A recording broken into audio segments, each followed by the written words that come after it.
ನಟಿ ಗೀತಾ ಶಿವರಾಜ್‌ಕುಮಾರ್ ಭರ್ಜರಿ ಪ್ರಚಾರ. ತೆರೆದ ವಾಹನದಲ್ಲಿ ಪತಿ ಶಿವಣ್ಣ ಜೊತೆ ರೋಡ್ ಶೋ. ಲಂಬಾಣಿ ಸಮುದಾಯ ಸಂಪ್ರದಾಯದ ಉಡುಗೆ ತೊಟ್ಟು ಮತ ಬೇಟೆ. ಇಂದು ಆದಿಚುಂಚನಗಿರಿಗೆ ಎನ್ಡಿಎ ಅಭ್ಯರ್ಥಿಗಳು ಭೇಟಿ. ನಿರ್ಮಲಾನಂದ ಶ್ರೀಗಳ ಆಶೀರ್ವಾದ ಪಡೆಯಲಿರುವ ಕ್ಯಾಂಡಿಡೇಟ್ಸ್. ಬೆಂಗಳೂರಿನ ವಿಜಯನಗರದ ಮಠಕ್ಕೆ ಬರೋಕೆ ಸ್ವಾಮೀಜಿ ಸೂಚನೆ. ಕೊನೆಗೂ ಶಮನವಾಯ್ತಾ ಪ್ರೀತಂ ಗೌಡ ಅಸಮಾಧಾನ. ಇಂದು ಹಾಸನದಲ್ಲಿ ಪ್ರಜ್ವಲ್ ರೇವಣ್ಣ ಪರ ಮತ ಬೇಟೆ. ಬೆಳಗ್ಗೆ 10ಕ್ಕೆ ಸುದ್ದಿಗೋಷ್ಠಿ ಕರೆದಿರುವ ಬಿಜೆಪಿ ಮಾಜಿ ಶಾಸಕ.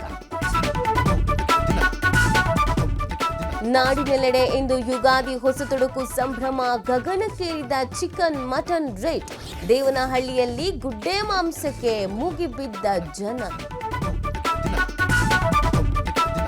ಇಂದು ಪಿಯುಸಿ ಎಕ್ಸಾಮ್ ಫಲಿತಾಂಶ ಪ್ರಕಟ. 10 ಗಂಟೆಗೆ ಪರೀಕ್ಷಾ ಮಂಡಳಿ ಸುದ್ದಿಗೋಷ್ಠಿ. 11 ಗಂಟೆಗೆ ವೆಬ್ಸೈಟ್ನಲ್ಲಿ ರಿಸಲ್ಟ್ ನೋಡೋಕೆ ವಿದ್ಯಾರ್ಥಿಗಳು ಕಾತುರ.